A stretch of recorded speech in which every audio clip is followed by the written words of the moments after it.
আপনারা শুনছেন রোববারের গপ্প। আজ আপনাদের জন্য বনফুলের লেখা তাজমহল গল্প পাঠ এবং বিভিন্ন চরিত্রে ইন্দ্রনীল এবং রৌনক।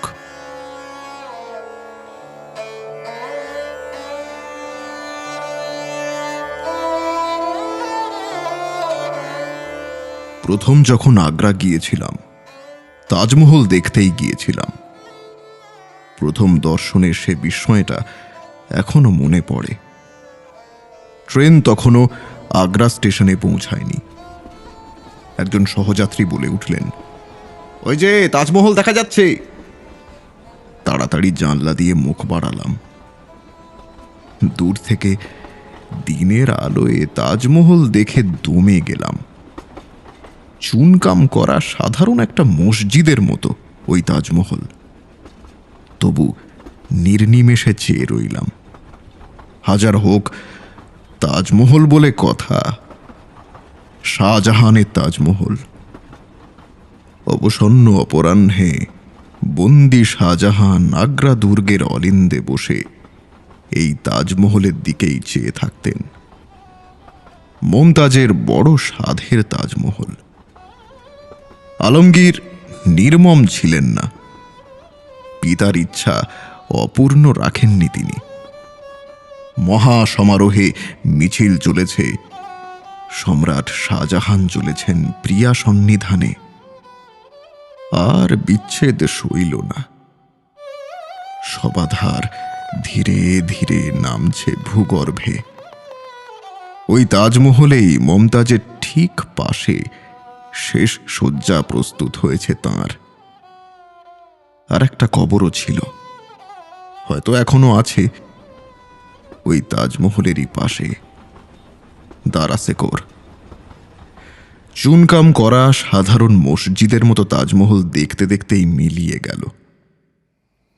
পূর্ণিমার পরদিন, তখনও চাঁদ ওঠেনি। জোছনার পূর্বাভাস দেখা দিয়েছে পূর্ব দিগন্তে। সেদিন সন্ধ্যার পর দ্বিতীয়বার দর্শন করতে গেলাম তাজমহলকে। অনুভূতিটা স্পষ্ট মনে আছে এখনো। গেট পেরিয়ে ভিতরে ঢুকতেই অস্ফুট মর্মর ধ্বনি কানে এলো। ঝাউবিথি থেকে নয়, মনে হলো যেন সুদূর অতীত থেকে। মর্মর ধ্বনি ঠিক নয়, যেন চাপা কান্না। ঈষৎ আলোকিত অন্ধকারে পুঞ্জীভূত তমিশ্রার মতো স্তূপীকৃত ওইটাই কি তাজমহল? ধীরে ধীরে অগ্রসর হতে লাগলাম। মিনারেট, গম্বুজ স্পষ্টতর হতে লাগলো ক্রমশ। শুভ্র আভাসও ফুটে বেরুতে লাগলো অন্ধকার ভেদ করে। তারপর অকস্মাৎ আবির্ভূত হল। সমস্তটা মূর্ত হয়ে উঠল যেন সহসা বিস্মিত চেতনাপটে। চাঁদ উঠল। জোছনার স্বচ্ছ ওড়নায় অঙ্গ ঢেকে রাজরাজেশ্বরী শাহজাহান মহিষী মমতাজের স্বপ্নই যেন আমাকে এসে স্বয়ং অভ্যর্থনা করলে। মুগ্ধ দৃষ্টিতে নির্বিকার হয়ে চেয়ে রইলাম। তারপর অনেক দিন কেটেছে।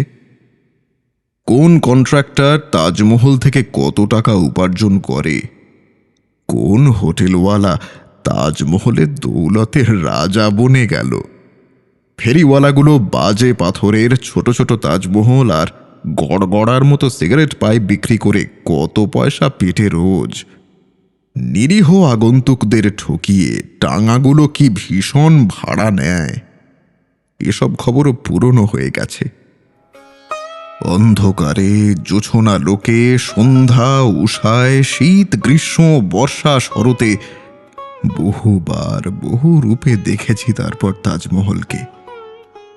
এতবার দেখেছি যে আর চোখে লাগে না, চোখে পড়েই না, পাশ দিয়ে গেলেও নয়।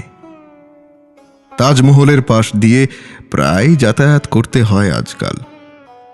আগ্রার কাছেই এক দাতব্য চিকিৎসালয়ে ডাক্তার হয়ে এসেছি আমি। তাজমহল সম্বন্ধে আর মোহ নেই। একদিন কিন্তু, ঠিক আছে, গোড়া থেকেই শুনুন তাহলে। সেদিন আউটডোর সেরে বারান্দা থেকে নামছি, এক বৃদ্ধ মুসলমান গেট দিয়ে ঢুকল। পিঠে প্রকাণ্ড একটা ঝুড়ি বাঁধা।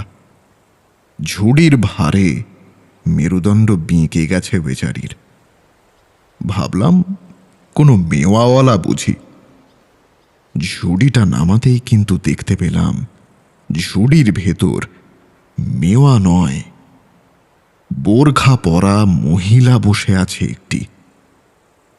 বৃদ্ধের চেহারা অনেকটা বাউলের মতো। আলখাল্লা পরা, ধবধবে সাদা দাড়ি। এগিয়ে এসে আমাকে সেলাম করে চোস্ত উর্দু ভাষায় বললে নিজের বেগমকে পিঠে করে বয়ে এনেছে সে আমাকে দেখাবে বলে। নিতান্তই গরিব সে। আমাকে বাড়ি গিয়ে ফি দিয়ে দেখাবার সামর্থ্য তার নেই। আমি যদি মেহেরবানি করে কাছে যেতেই একটা দুর্গন্ধ পেলাম। হাসপাতালের ভিতরে গিয়ে বোরখা খুলতেই ব্যাপারটা বোঝা গেল। ক্যাংক্রাম অরিস। মুখের আধখানা পচে গেছে, ডান দিকের গালটা নেই, দাঁতগুলো বীভৎসভাবে বেরিয়ে পড়েছে। দুর্গন্ধে কাছে দাঁড়ানো যায় না। দূর থেকে পিঠে করে বয়ে এনে এ রোগীর চিকিৎসা চলে না। আমার ইনডোরেও জায়গা নেই তখন। অগত্যা হাসপাতালের বারান্দাতেই থাকতে বললাম। বারান্দাতেও কিন্তু রাখা গেল না শেষ পর্যন্ত। ভীষণ দুর্গন্ধ। অন্যান্য রোগীরা আপত্তি করতে লাগলো। কম্পাউন্ডার, ড্রেসার, এমনকি মেথর পর্যন্ত কাছে যেতে রাজি হল না। বৃদ্ধ কিন্তু নির্বিকার, দিবারাত্রই সেবা করে চলেছে। সকলের আপত্তি দেখে সরাতে হলো বারান্দা থেকে। হাসপাতালের কাছে একটা বড় গাছ ছিল, তারই তলায় থাকতে বললাম। তাই থাকতেই লাগলো। সকাল থেকে ওষুধ নিয়ে যেত, আমি মাঝে মাঝে গিয়ে ইনজেকশন দিয়ে আসতাম। এইভাবেই চলছিল। একদিন হঠাৎ মুষলধারে বৃষ্টি নামল। আমি কল থেকে ফিরছি, হঠাৎ চোখে পড়ল বুড়ো দাঁড়িয়ে ভিজছে। একটা চাদরের দুটো খুঁট গাছের ডালে বেঁধেছে, আর দুটো খুঁট নিজের দুহাতে ধরে দাঁড়িয়ে ভিজছে লোকটা। মোটর ঘোরালাম। সামান্য চাদরের আচ্ছাদনে মুষলধারা আটকায় না। বেগম সাহেব দেখলাম আপাদমস্তক ভিজে গেছে, কাঁপছে ঠক ঠক করে। আধখানা মুখে বীভৎস হাসি, জ্বরে গা পুড়ে যাচ্ছে। বললাম, হাসপাতালের বারান্দায় নিয়ে চলো আপাতত।